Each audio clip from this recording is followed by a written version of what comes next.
तो यार ले आया हूं तुम में से किसी एक के लिए नहीं बल्कि सबके लिए हाजिमे नो इप्पो एपिसोड नंबर 2। अगर अभी भी आप लोगों ने हाजिमे नो इप्पो की पिछली एपिसोड नहीं देख रखी तो इसका लिंक तुम लोगों को डिस्क्रिप्शन में मिल जाएगा। के साथ ही साथ मैं आप सबको बता दूं हमारी वीडियो की लेंथ और ड्यूरेशन आपके लाइक और कमेंट सेक्शन पे डिपेंड करती है। जितने लाइक और कमेंट होंगे उतनी ही अगली वीडियो लंबी होगी। तो चलो यार अब शुरू करते हैं अपनी वीडियो को।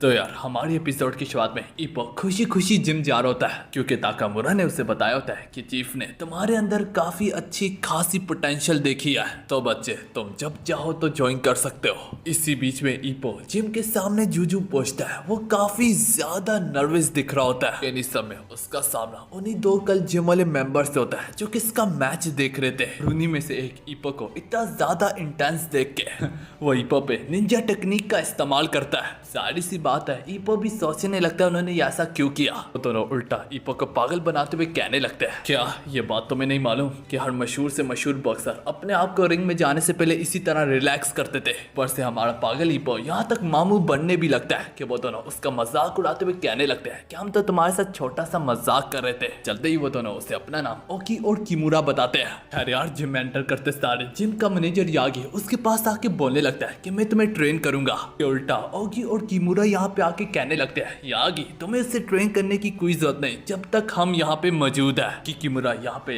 इप्पो से बोलने लगते हैं वो तो प्रोफेशनल बॉक्सर भी नहीं है जबकि हम एक प्रोफेशनल बॉक्सर है। ऐसे इसमें कोई शक तो नहीं होता कि वो दोनों के दोनों प्रोफेशनल बॉक्सर है। लेकिन असल में वो लोग इप्पो को इसलिए ट्रेन करना चाह रहे थे क्योंकि इप्पो को पागल बनाना काफी ज्यादा आसान है। वो दोनों उसे मैनेजर से छीन के अपने साथ ले जाने ही लगते हैं कि तभी उनका सामना ताकुमुरा से होता है। को इप्पो के साथ देख के ताकुमुरा उन्हें रोकते हुए कहने लगता है, तुम लोग मेरे होते हुए इप्पो को ट्रेन नहीं कर सकते क्योंकि इप्पो को मैं ही जिम में लाया हूँ, तो उसे ट्रेन कोई और नहीं बल्कि मैं खुद करूंगा।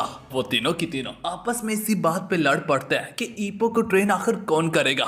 थोड़ी देर में यहाँ पे चीफ एंटर करता है और तीनों के तीनों को उनकी औकात याद दिलवाता है। इसके बाद वो बताता है कि इप्पो को कोई और नहीं बल्कि मैं खुद पर्सनली ट्रेन करूंगा। चीफ यहाँ पे इप्पो पे सख्ती दिखाते हुए कहने लगता है, अगर तुम वाकई में टफ ट्रेनिंग चाहते हो तो अभी के अभी कपड़े बदल के आओ। यहाँ पे इप्पो से ग्लव्स पहनने के लिए भी कहता है। ये देख के ओकी, किमुरा और ताकुमुरा तीनों की तीनों चौंक जाते हैं कि चीफ उसे बेसिक ट्रेनिंग के बजाय टफ ट्रेनिंग में डायरेक्ट लेके जा रहा है। ताकुमुरा ओकी किमुरा से बोलने लगता है, यकीन करो चीफ को पता है कि इसकी क्या लिमिट है और उसे पता है कि किस तरह से ट्रेन करते हैं। मेरे ख्याल में इप्पो के लिए सबसे बेटर ऑप्शन यही था कि उसे चीफ ही ट्रेन करते हैं। वो जो ग्लव्स पहन के आता है तो चीफ उसे पंचिंग पैड पे पंच मारने के लिए कहते हैं। वो अपना पहला पंच ही मारता है तो तब कहीं जाके चीफ को रियलाइज होता है कि इसके पंचेस में वाकई में काफी ज्यादा दम है।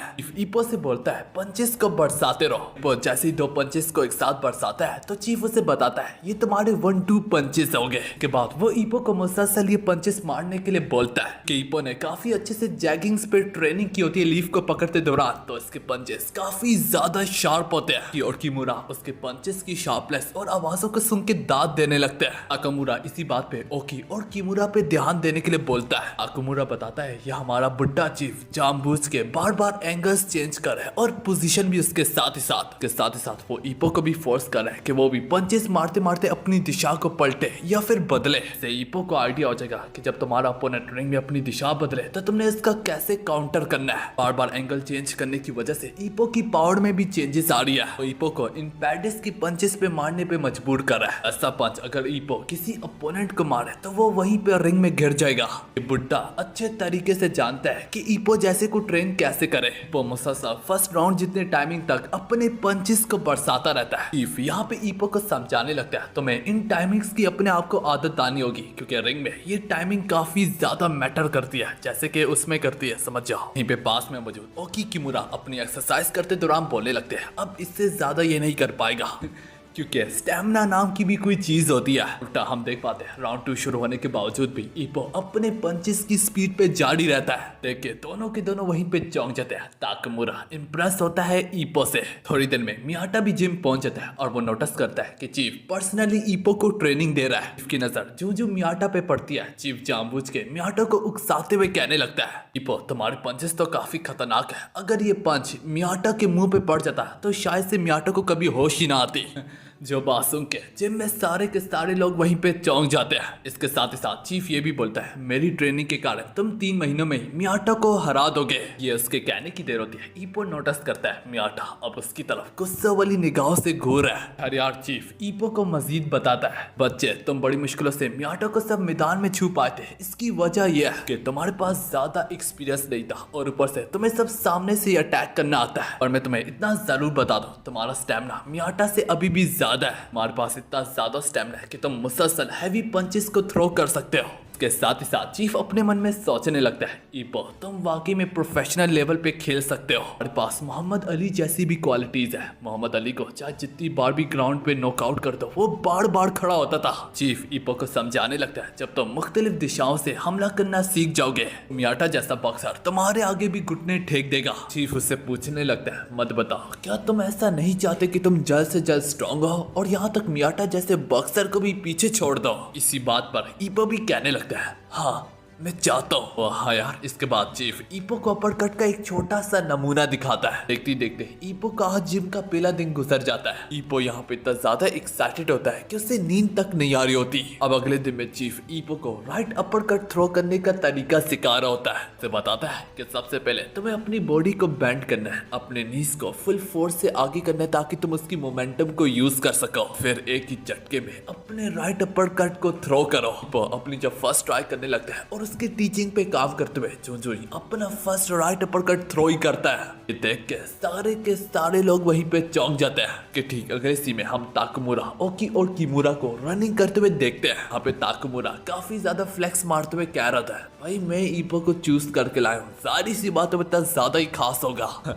जब ईपो ने अपना राइट अपरकट थ्रो किया, क्या तुमने चीफ के मुंह पे लुक देखी थी? वो इतना ज्यादा हैरान हो गया था। हाँ चाहे जरूर उसने अपने टारगेट को मिस कर लिया, लेकिन उसका पंच काफी ज्यादा दमदार था। पर इसके बावजूद भी उसके आर्म, उसकी नी, उसकी टोस एक परफेक्ट जगह भी थी स्टैंस के मुताबिक। तरह से उसका राइट अपरकट निकला था। ये प्रूफ करता है उसमें इतनी ज्यादा पावर थी कि अच्छे खासे बॉक्सर भी सो सकते हैं। ऐसा राइट अपरकट थ्रो करना पहली ही बारी में बिना ट्रेनिंग के वाकई में काफी ज्यादा इंप्रेसिव होता है। दिखाया जाता है ईपो का राइट अपरकट थ्रो देख के चीफ इतना ज्यादा इंप्रेस हुआ होता है। वो ईपो से बोलता है कि तुम मुझे वजह देते हो, तुम मुझे एक उम्मीद सी देते हो। 3 महीनों में तुम इस राइट अपरकट को सीख जाओगे और तुम्हारा मियाटा के साथ रीमैच होगा। हनी प्रेजेंट पे आती है। ताकुमुरा उन दोनों से कहने लगता है, वो बुड्ढा ईपो को प्रोफेशनल बॉक्सर में बदलना चाहता है। मेरे ख्याल में जब ईपो प्रोफेशनल बनेगा वो तुम लोगों से भी आगे निकल जाएगा रैंक वाइज में। कहानी इसके अगले दिन पे जाती है जहाँ पे ईपो को चीफ शैडो बॉक्सिंग प्रैक्टिस करने के लिए कहता है। ईपो इसी के बारे में सोच रहा होता है कि रिंग में उसकी नजर एक अनजान बॉक्सर पे पड़ती है जो कि दिमाग में अपने किसी अपोनेंट को सोच के उससे लड़ रहा होता है। इसी लम्हे में ईपो भी सोचने लगता है कि उसका इमेजिनरी अपोनेंट कौन हो। कि उसके दिमाग में मियाटा आता है और इसके बावजूद भी ईपो को यह नहीं मालूम होता कि मियाटा किस तरह से मूव करता है। थोड़ी देर में मियाटा यहाँ पे किसी से स्पार करने लगता है। इसकी मूवमेंट वगैरह देख के ईपो वहीं पे काफी ज्यादा चौंक जाता है। अब इसके अगले दिन ईपो मियाटा के फुटवर्क से स्टार्ट करता है। काफी गौर से उसके फुटवर्क को स्टडी कर रहा था ताकि वो इसे अपने इमेजिनरी अपोनेंट में बदल सके। मियाटा के फुटवर्क को देख के और उसके लड़ने के तरीकों को देख के ईपो अपने तरीके पे भी थोड़ी सी प्रैक्टिस करने लगता है। यूं ही कहानी 3 दिन के बाद जाती है जहाँ पे अपनी प्रैक्टिस करते करते लगातार ईपो मियाटा पे भी नजर रख रहा होता है। फिर आखिरकार ईपो को अब मियाटा के पंचेस थोड़ी दूरी से दिखने लगते हैं। तो हाँ यार, इसी तरह ईपो के दिन गुजर होते हैं। ईपो स्कूल से फारिग हो जाने के बाद विंडो से अपनी जान बचा के फौरन से जिम पहुंचता है। क्योंकि जिम से लौट आ जाने के बाद भी ईपो घर में भी शैडो बॉक्सिंग की प्रैक्टिस करता होता है। देख पाता है यार, इस बार वो अच्छे से मियाटा को अपोनेंट की तरह सोच पा रहा होता है। तो इसी में रात के अंधेरे में हम ईपो को जिम में देखते हैं जब सारे लोग चले गए होते हैं। इसी बीच में चीफ की नजर ईपो पे जू ही पड़ती है। वो भी ईपो की शैडो बॉक्सिंग देख के काफी ज्यादा चौंक जाता है। वो सोचने लगता है जिस तरह से ईपो डॉज करे और मूव करे, यहाँ तक मैं भी समझ गया उसका अपोनेंट मियाटा है। अगले दिन का सीन दिखाया जाता है जहाँ पे ईपो जरूर मियाटा की शैडो बॉक्सिंग तो कर रहा होता है, लेकिन शैडो बॉक्सिंग के दौरान भी वो मियाटा की काउंटर पंच को काफी ज्यादा स्ट्रॉन्ग पाता है। इस बारे में जब वो चीफ से पूछता है कि वो उसके काउंटर पंच के खिलाफ क्या करे, तो चीफ ईपो से उसके फुटवर्क पे काम करने के लिए कहता है, काउंटर पंच में थोड़ा सा फासला रखोगे, इधर उधर भागोगे और जब वो पागलों की तरह पागल हो जाए वो गुस्से से पंच मारने के लिए आगे बढ़ेगा और फिर तुम्हें उससे फायदा उठाना होगा। यार टफ ट्रेनिंग करने के बाद ईपो जब थोड़ा सा कूल डाउन करने लगता है, वो अपने साथ बैठे एक अनजान शख्स को पाता है। मियाटा के यहाँ पे आने के बाद ही उससे मालूम पड़ता है कि हाँ यार ये शख्स मियाटा का फादर है। वक्त गुजर होता है और ईपो अच्छे से अपनी ट्रेनिंग में मगन होता है। अगले सीन में चीफ को मियाटा के फादर के साथ बैठे हुए देखते हैं। यहाँ पे मियाटा का फादर चीफ से कहता है क्या तुम इस बच्चे का इस्तेमाल करके मेरे बेटे को काफी ज्यादा मोटिवेट कर रहे हो। चीफ भी आगे से बोलता है मैं तो चाहूंगा कि दोनों के दोनों एक पोटेंशियल बॉक्सर खिलाए फ्यूचर में। देख पाते हैं यहाँ पे ईपो काफी ज्यादा इंप्रूव कर चुका था काफी शॉर्ट टाइम में। कार के ट्रेनिंग से फारिग हो जाने के बाद ईपो जिम में ही शावर लेने लगता है। बाथरूम में ताकामुरा नंगा ही घूम रहा होता है। जब ताकामुरा ईपो के पास आता है वो उससे कहने लगता है तुमने स्कर्ट क्यों पहना हुआ है लड़कियों की तरह। के बाद ताकामुरा उसके टॉवल को छीनने लगता है ये सोच के कि शायद से उसकी वाली मुझसे काफी ज्यादा छोटी होगी। मगर टॉवल गिरने की देर होती है और एनाकोंडा की खड़े होने की देर होती है। ताकुमुरा की ईपो के सामने काफी ज्यादा छोटी होती है। अरे यार कल लौटते दौरान ताकुमुरा ईपो से कहने लगता है कि तुम्हें एक नए बॉक्सिंग शूज की जरूरत है। ठीक अगले दिन ताकुमुरा के एडवाइस पे काम करते हुए ईपो एक बॉक्सिंग शॉप में एंटर करता है। ऊपर से उसी शॉप में मियाटा भी पहले से ही मौजूद होता है। यहाँ पे सेलर वैसे ईपो को पागल बना के अच्छे खासे महंगे शूज उसे खरीदने को मजबूर कर रहा होता है। मियाटा वक्त पे ईपो के पास आके उसे रोक डालता है और अपने एक्सपीरियंस के मुताबिक वो ईपो को एक अच्छी प्राइस में क्वालिटेटिव शूज का सजेस्ट करता है। उसके फौरन बाद मियाटा यहाँ से चला जाता है। खरीदने के बाद ईपो मियाटा का पीछा करते करते उसके पीछे ही पड़ जाता है कि मेरे साथ जूस पियो। उसके पीछे पड़ जाने की वजह से मियाटा आखिरकार मान ही जाता है। फिर जब नदी के पास बैठ के दोनों जूस को एंजॉय कर रहे होते हैं ईपो उसे कहने लगता है हमारे फादर तुम्हें बचपन से ट्रेनिंग दे रहे हैं, मैं तुमसे काफी ज्यादा जेलस हो रहा हूँ क्योंकि बात यह मेरा तो फादर ही नहीं है। के चलते ही ईपो उससे काफी सारे सवाल पूछने लगता है कि तुम्हारा फादर तुम्हें क्या बेसिकली ट्रेन करता है। मियाटा हैरानी से कहने लगता है वैसे तुम ही पहले पर्सन हो जो कितने ज्यादा सवाल पूछ रहा है, वरना काफी लोग मुझे और मेरे फादर के रिश्ते पे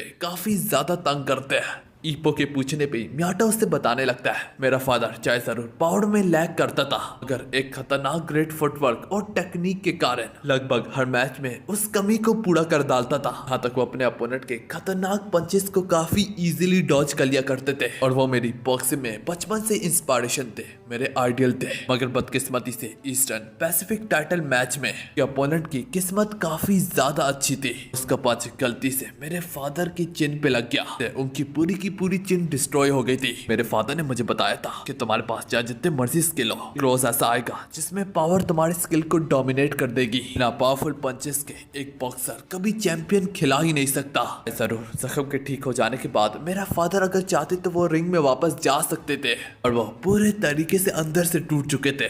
वहां से मैंने उनकी ड्रीम को अपने सर पे ले लिया। तो उसी दिन से मैंने उनके ही बॉक्सिंग स्टाइल पे प्रैक्टिस करना शुरू कर दी थी और मैं अभी भी करता आ रहा हूँ। बस मुझे पावर की कमी को कैसे ना कैसे करके बढ़ना पड़ेगा और उसके बाद से उनका स्टाइल परफेक्ट होगा। इसके लिए मैं अपने काउंटर पंच पे हर रोज मेहनत करता हूँ और कड़ी मेहनत करता हूँ। मियाटा यहाँ पे ईपो से बोलने लगता है जबकि तुम पावर पे रिलाई करते हो, मैं तुमसे भी आमने सामने सीधा खड़ा होकर लड़ूंगा। सब कहने के बाद मियाटा यहाँ से चला जाता है। बस ईपो सोचता रह जाता कि मियाटा के काउंटर पंच के पीछे काफी अब्सुर्दा कहानी है। अब यही सब सुन के ईपो अपने चीफ के पास जाके कहने लगता है कि मैं मियाटा के काउंटर से पीछे हट के नहीं बल्कि उसका सामने से मुकाबला करना चाहता हूँ। उसका सामने से मुकाबला करना चाहता हूँ, इसके लिए मैं पहले से भी ज्यादा कड़ी मेहनत करने के लिए तैयार हूँ। वो बार बार चीफ की मिन्नतें करने लगता है। बिलाखिर चीफ भी तंग आके कहने लगता है ठीक है फिर अड़ी कमर तोड़ ट्रेनिंग की शुरुआत आज से ही होती है। इसके साथ ही साथ चीफ ईपो का जज्बा देख के काफी ज्यादा तंग रह जाता है। ईपो की इंटेंस ट्रेनिंग की शुरुआत सबसे पहले लॉन्ग रनिंग से होती है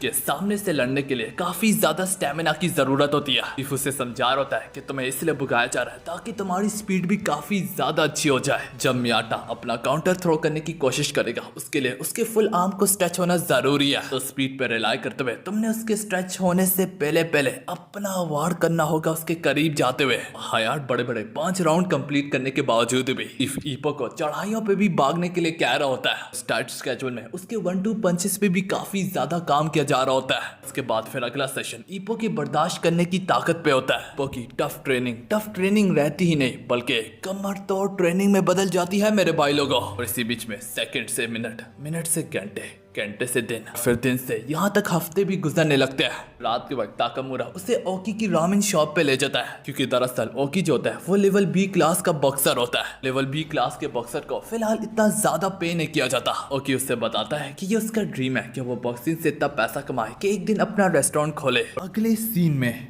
ईपो रियलाइज करता है कि वो ट्रेनिंग का बोझ को बर्दाश्त ही नहीं कर पा रहा। उसे लगने ही लगता है कि वो काफी ज्यादा अपने ऊपर बोझ डाल है कि उसकी नजर वहाँ पे मियाटा पे गुजरते हुए पड़ती है। मियाटा स्टेमिना को बढ़ाने के लिए फुल स्पीड में रनिंग कर रहा होता है। कहीं जाके ईपो को होश आती है कि अगर मियाटा अपने फादर के स्टाइल को आजमाने के लिए इतनी ज्यादा मेहनत कर रहा है, फिर आकर मैं ही क्यों पीछे रहूं। अगले दिन की शुरुआत होती है और ईपो अपने जुनून और जज्बे से उबर रहा होता है और वो सारे के सारे ट्रेनिंग मेथड्स को काफी इजीली और अच्छे तरीके से बर्दाश्त कर पा रहा होता है। हाँ, एक चीज उसकी जरूर आदत बन गई होती है कि वो छुट्टी टाइम में अपने गुंडों से अपनी जान को बचा के भागना। वो गुंडे उसका पीछे खड़े होते हैं, वो तो उसका पीछा करने में ही थक जाते हैं और वो कहने लगते हैं कि ये ईपो दिन ब दिन इतना फास्ट कैसे भागता है। ऊपर से वो इतना पागलों की तरह भाग रहा होता है जैसे कि उसे थकावट महसूस तक नहीं होती। वो लोग इतनी मुसलसल मेहनत करते रहते हैं ईपो को पकड़ने के लिए, मगर ईपो इतना ज्यादा फास्ट हुआ होता है कि वो उनके हाथ तक नहीं आता होता। और हाँ, एक और चीज, अगर ईपो चाहे तो वो एक दो पंचेस लगा के सुला भी सकता है, लेकिन वो उसमें इंटरेस्टेड नहीं है।